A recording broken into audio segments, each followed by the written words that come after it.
عمران خان نے غیر قانونی اور غیر اخلاقی حربہ کیوں استعمال کیا؟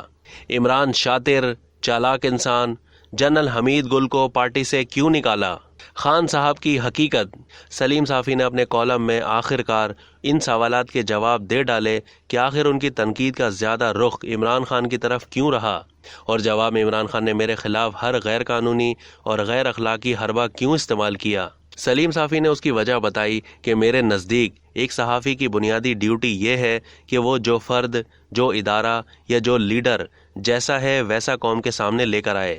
ہمارا کام حقیقت واضح کرنا ہے اور پھر فیصلہ کرنا قوم کا کام ہے کہ وہ حمایت کرتی ہے یا مخالفت۔ میں نہ نواز شریف کو فرشتہ سمجھتا ہوں، نہ زرداری کو، نہ مولانا فضل الرحمان کو، اور نہ کسی اور سیاسی رہنما کو، لیکن میرے نزدیک وہ جیسے ہیں بڑی حد تک قوم کے سامنے ان کی حقیقت واضح ہے۔ لیکن میری سمجھ کے مطابق عمران خان جیسے تھے اس سے الٹ انہوں نے قوم کے سامنے اپنے آپ کو پیش کیا۔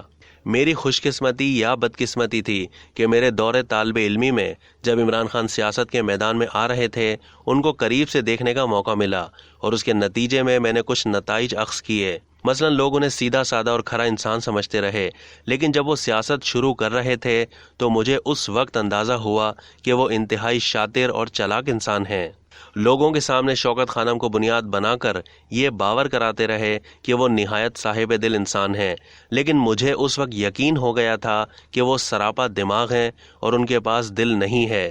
انہوں نے لوگوں کو باور کرایا کہ وہ نہایت غنی اور قناعت پسند ہیں، لیکن مجھے اس وقت سے ایمان کی حد تک یقین ہو گیا تھا کہ شہرت، طاقت اور اقتدار ہی ان کی منزل ہے۔ عمران خان نے اپنے آپ کو بہادر مشہور کر رکھا ہے، لیکن میری رائے یہ ہے کہ بہادر شخص سفاق اور مخالفین کے بارے میں بے رحم نہیں ہو سکتا۔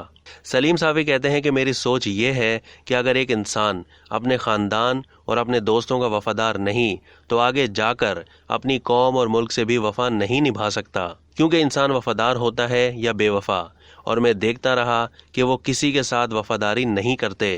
ایک اور صفت میں ان کے یہاں محسن کشی محسوس کی تھی، جس کا نظارہ ان دنوں سب کر رہے ہیں کہ جس ادارے نے ان کی پارٹی کو ایک فین کلب سے اٹھا کر اقتدار تک پہنچایا اور ان کی خاطر ہر طرح کی بدنامی مول لی، وہ آج اس ادارے کے پیچھے پڑ گئے ہیں۔ اپنے کالم کے اختتام پر سلیم صافی نے کہا کہ جب عمران خان سیاسی پارٹی بنا رہے تھے تو ماڈل ٹاؤن کے ای بلاک کے ایک گھر میں ایک تحریری دستاویز پر دستخط ہوئے، جس میں فیصلہ ہوا کہ جنرل حمید گل اور عمران خان میں سے ایک چیئرمین اور دوسرے صدر ہوں گے۔ اس کے گواہوں میں ڈاکٹر فاروق خان اور منصور صدیقی اس دنیا میں موجود نہیں، لیکن دو گواہ یعنی محمد علی درانی اور جاوید احمد غامدی زندہ ہیں۔ اس معاہدے کی کاپی ایک غیر سیاسی مگر ایماندار انسان کے پاس موجود ہے، جبکہ یہ سب کچھ میری نظروں کے سامنے ہوا تھا۔ معاہدے کے بعد عمران خان لندن اپنے سسرال چلے گئے، اور جب واپس آئے تو انہوں نے باقی لوگوں سے کہا کہ جنرل حمید گل کو ساتھ نہیں رکھنا اور پارٹی ایسے وقت میں اناؤنس کرنی ہے جب وہ ملک سے باہر ہوں۔ چنانچہ انہوں نے ایسا ہی کیا، اور جنرل حمید گل مرحوم اور دیگر لوگ حیران پریشان رہ گئے۔ آپ خود اندازہ لگا سکتے ہیں کہ کس کے کہنے پر انہوں نے جنرل حمید گل کو یہ دھوکہ دیا۔ ان کی یہ چال بازی اور بے وفائی دیکھ کر مجھے شدید ذہنی جھٹکا لگا، لیکن ساتھ یہ بھی اندازہ ہو گیا کہ ان کی سیاست کی ڈوریں کہاں سے ہل رہی ہیں۔ اب تک کے لیے اتنا ہی۔ مزید معلومات کے لیے ڈیلی جنگ کے یوٹیوب چینل کو سبسکرائب کرنا نہ بھولیے، اور فیس بک کے پیج کو بھی لائک کرنا نہ بھولیے۔